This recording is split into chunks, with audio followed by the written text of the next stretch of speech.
महामना ललित सिंह यादव जी को मैं नमन बंदन अभिनंदन करते हुए अपनी बात रखती हूँ। हो गई है पीर पर्वत सी पिघलनी चाहिए, हो गई है पीर पर्वत सी पिघलनी चाहिए, इस हिमालय से कोई गंगा निकलनी चाहिए। आग मेरे सीने में नहीं तेरे सीने में ही सही, लेकिन हो कहीं आग तो आग होनी चाहिए। दुष्यंत कुमार जी की ये लाइनें मुझे नित्य प्रतिदिन आगाज करती है, जगाती हैं। और आज का माहौल तो बड़ा खतरनाक है। ऐसा लगता है कि सारे लोग कोमा में सोए हैं। कहीं हमारे महापुरुषों ने जो अपना त्याग और बलिदान दिया था, जहां बाबू जगदेव प्रसाद जी ने डंके की चोट पर सीना ठोकते हुए, ताल ठोकते हुए मंच पर जाकर के कहा था कि मैं जाऊंगा, देख लेते हैं कौन क्या करता है, और मंच पर गोली खाने का काम किया था। हम ऐसे कमेरी समाज के लोग हैं।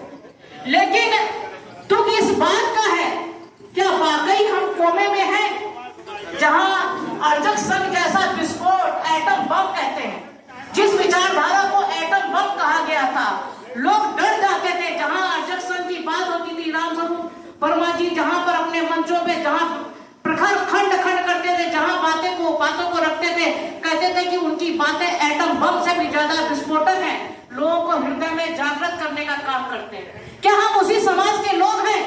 क्या उसी समाज के लोग फिर से गुलाम होने की तरफ अग्रसर हैं? क्या ऐसा हम लोग महसूस करते हैं?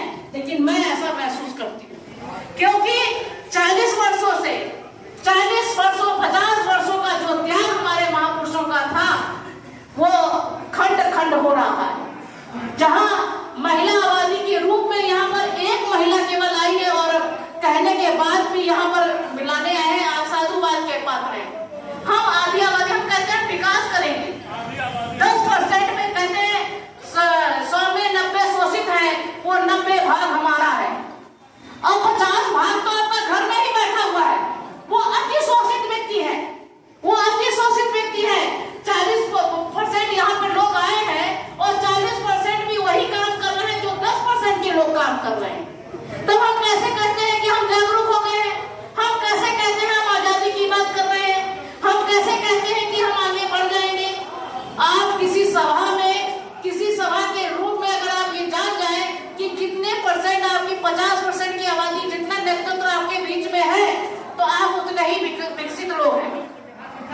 और अगर इतने ही विकसित लोग हैं, तो आप ये समझ लीजिए कि 75 वर्ष हो गया है, और आगे कितने वर्षों तक आपको जाना है। इसलिए आप लोगों से ये अनुरोध है कि बार बार जब हम विज्ञान दिवस की बात करते हैं, एकता दिवस की बात करते हैं, 2 ही शब्दों में सारी चीजें छुपी हुई है इस समाज की। अगर हम एकता के सूत्र में बन जाए, तो हमारा जो जग गया है, अभी हम लोग एक क्रीमी लेयर में बहुत पहले से आ गए थे, और हमारे ही लोगों के बीच से मलाई काटने वाले 10% लोग लूट करके लेकर चले गए। और उसी की तरह से हम ये चाहें कि आज फिर वो लड़ाई हम लोगों के बीच में, ओबीसी ने कितनी धरना प्रदर्शन किया, नहीं किया। हम लोगों के जब ये आंदोलन चला, आंदोलन आरक्षण वाला चला, तो कितने लोगों ने अपने आप को आग में दहा कर दिया, कितने लोगों ने वो किया, और एससी ओबीसी दोनों लोगों ने मिलकर के लिए उसके लिए काम किया। लेकिन अभी क्या है, अभी हम लोगों ने धरना प्रदर्शन, हम लोग कुछ नहीं करते, हम लोग 100% है, मिल गया तो ठीक है, नहीं मिला तो कोई बात नहीं, और हम बैठे बैठे खा रहे, क्योंकि हमको संविधान में अधिकार मिला है पढ़ने का, खाने का, और हमको एक नौकरी मिल गई है, बढ़िया सी बीवी, टीवी, और हम बंगले में मस्त हो गए। हमारा उद्देश्य खत्म हो गया, हमारा उद्देश्य खत्म हो गया। जैसे अभी सर कह रहे थे, शिक्षा 2 प्रकार की होती है। एक शिक्षा वो होती है कि जब हम पढ़ने के लिए सबसे पहले भेजते हैं, तो हम ये कभी बच्चे से नहीं कहते कि आपको संस्कारों के लिए पढ़ना है। क्योंकि मैं एजुकेशन में स्टेट कोऑर्डिनेटर हूँ गोंडा में, क्यों मैं कानपुर की बेटी हूँ, गोंडा मेरा ससुराल और कर्म भूमि है, और अयोध्या मेरा निवास है। मैं इसलिए आपसे ये बात कह रही हूँ कि 2 प्रकार की शिक्षा है। आप लोगों में से कितने लोगों ने अपने बच्चों को ये बताया होगा कि संस्कार के लिए स्कूल जाना है आपको, या नैतिक ज्ञान सीखने के लिए स्कूल जाना है? सबने केवल यही बताया, भैया तुम्हें डॉक्टर बनेगा है, भैया तुम्हें IAS बनेगा है।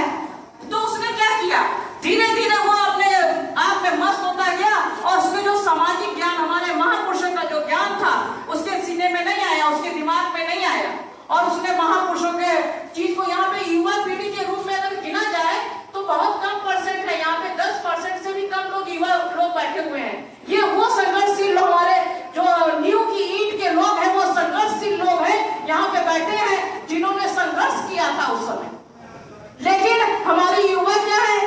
लाल लाल